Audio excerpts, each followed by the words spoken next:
Saga Egmont presenta Fantasmas cotidianos, de Andreu Martín. Narrado por Laura Hernández. Dedico esta obra a Only You, a Isabel de Palol, a Mariel Soria, a Rosa María Roca y a Maite Miró, sin cuya colaboración ni el libro ni yo seríamos como somos. De miedo. Prólogo. El primer editor se llamaba Only You y era descarado y cómplice. En realidad, no creo que me pidiera un cuento de terror con estas palabras. Supongo que me diría, con su estilo tan personal, «Hazme algo bien bestia». Y a mí se me ocurrió la historia de Ronnie Corona, que inicialmente se llamó El Bolo. Una historia de miedo que empezó como un juego, con risas, con las ilusiones traviesas que llevan a los adolescentes al cine para ver a Freddy Krueger.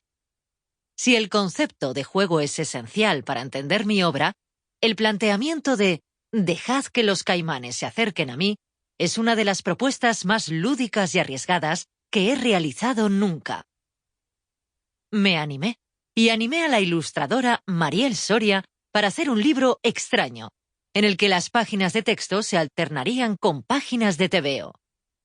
Sin embargo, me propuse que las viñetas no fueran un mero adorno del texto, sino también, y sobre todo, que explicaran una historia por sí mismas. Si el lector seguía las páginas correlativamente, ¿acaso se quedara con esa sensación de relato ilustrado? Pero supuse que la fuerza de las imágenes arrastraría a la contemplación del cómic en primer lugar para pasar después a la lectura. Contando con ello, hice que los dibujos explicaran una anécdota que no se repetía en el texto, sino que continuaba en él cuando volvías al principio del libro. Me gusta hacer esta clase de trabajos en los que la literatura se mezcla con el juego del rompecabezas y la filigrana de relojería. Dejad que los caimanes se acerquen a mí nace, pues, como un juego estilístico.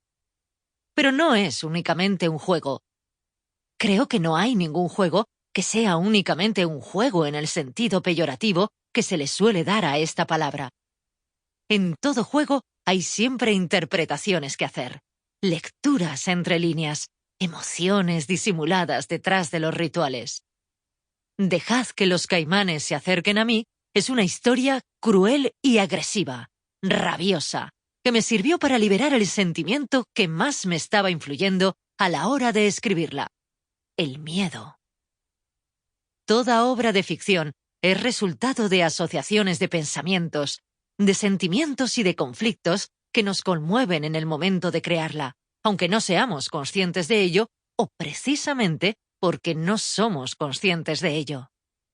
Cuando yo escribí esta historia, movidas mis neuronas y mi mano por un impulso incontenible, el miedo se manifestaba en uno de sus aspectos más elementales, como es la agresividad. Durante la realización de los dibujos, la ilustradora, que en aquella época era mi esposa, de vez en cuando tenía que abandonar el trabajo y huir a la playa, porque no podía soportar aquellas imágenes que el guión exigía. Y resulta comprensible, pues la historia habla de un hombre que cree que su mujer se está convirtiendo en un caimán que lo quiere devorar. Buena parábola de fácil interpretación.